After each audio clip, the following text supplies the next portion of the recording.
Hello and welcome back to the free basic training program on unmanned aircraft systems brought to you by Ripple Show Limited. This course is only going to cover drone operations within the open category, specifically the A1 and A3 subcategories. Please ensure that you have watched the introduction and learning objectives section of this course before moving any forward. This is the fourth section in the course. If you have not completed the previous sections, it may be difficult for you to understand the concepts within this section. Previously, we discovered the different categories based on which unmanned aircraft operations are classified in the United Kingdom. In this section, we are going to cover the requirements and responsibilities specifically pertaining to the remote pilot of any unmanned aircraft system and its subsequent operation. Let us start by outlining the legal identification requirements from a remote pilot's perspective. There are two types of identification that are issued when considering unmanned aircraft operations. One is the operator ID and the other is the flyer ID. Whether you need one or both of these identifications depends on the maximum takeoff mass of the aircraft that is being operated. If the aircraft is below 250 grams and has a camera on board, then you are only required to be in possession of an operator ID. Whereas if the aircraft is above 250 grams, regardless of whether there is a camera or not on board, then you are required to be in possession of both the operator ID as well as a flyer ID. It is important to understand that the operator ID and the flyer ID can be issued to different individuals as long as both of these exist prior to any unmanned aircraft system operation. It is the responsibility of the pilot and the operator to maintain a valid flyer ID or an operator ID respectively from the CAA. So what exactly are the pilot's responsibilities and when do they come into place? The remote pilot has a different set of responsibilities prior to the start of any unmanned aircraft operation that they intend on undertaking. And as can be expected, the pilot also has a specific set of responsibilities during flight. Let us start by going through the responsibilities of the pilot prior to the start of any unmanned aircraft operation. Firstly, there are no minimum age restrictions for a pilot to conduct an unmanned aircraft operation. However, the remote pilot must be competent to successfully conduct the operation in the category in which the operation is expected to take place in.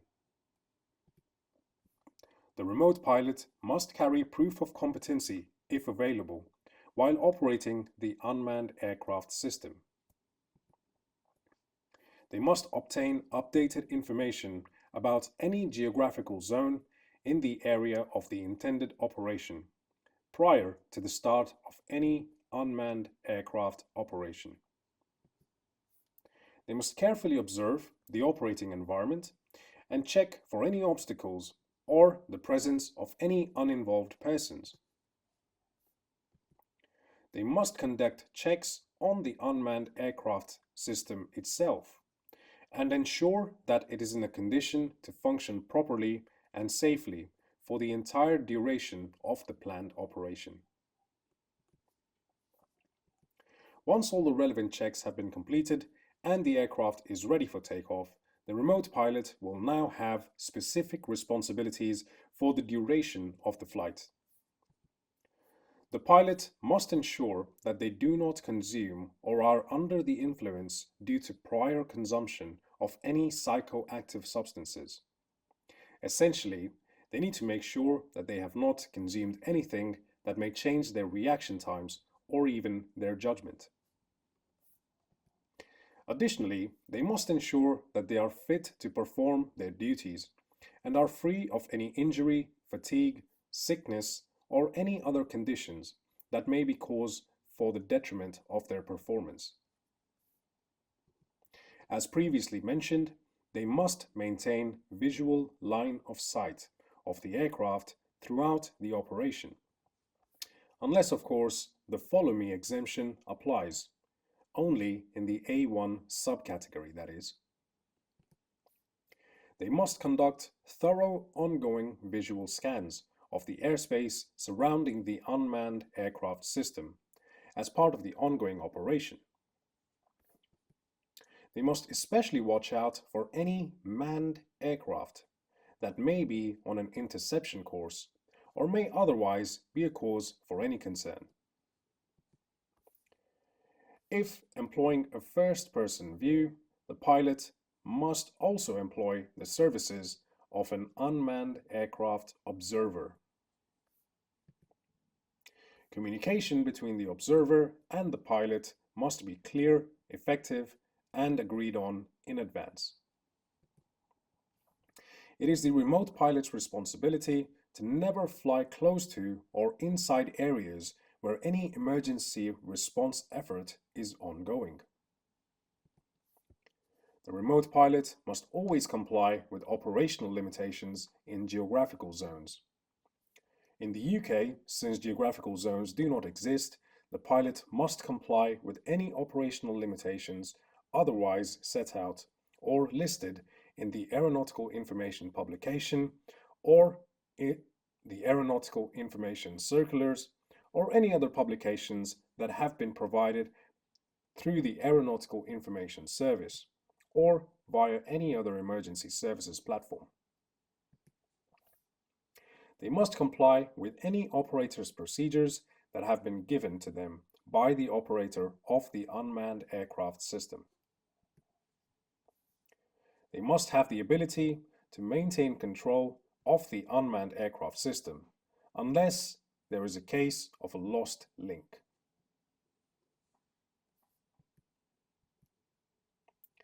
In the event that an unmanned remote pilot is employing the use of a first-person view system, they are required to employ the services of an unmanned aircraft system observer.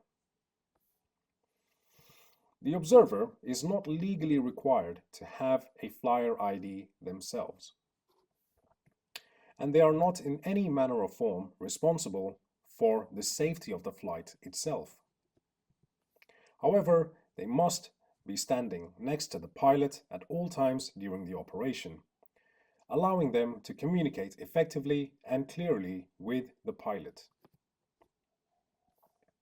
It is important to understand that it is ultimately the responsibility of the remote pilot to ensure that the operation is conducted safely and legally. Therefore, it is recommended that any unmanned aircraft observer is briefed on the ongoing of the operation prior to the start of any given operation.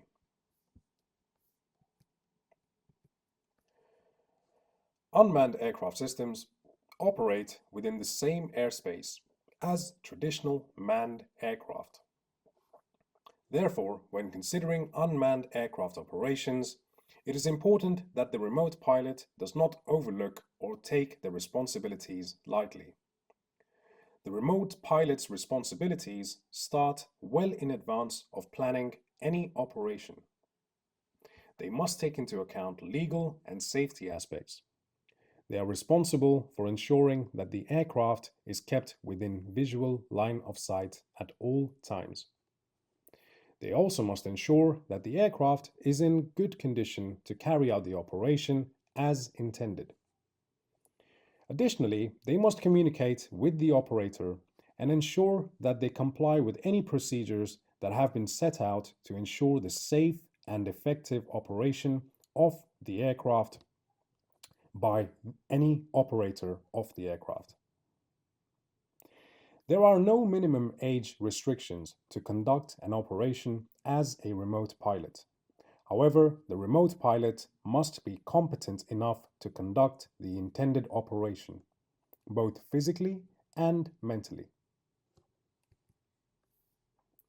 If you feel like that there are any questions that may have been unanswered in this section, we recommend you complete the entire course. There are many aspects within this course that it covers, and it is very likely that you will find your answers as you progress through the course. However, if you still have any questions, you can direct your queries to enquire@ripple.show. My name is Ankraj, and it has been an honor to present to you on this occasion.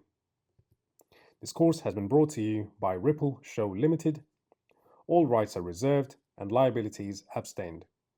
Please ensure that you are in compliance with any relevant legislation and legal guidance, keeping safety paramount. Thank you for your attention.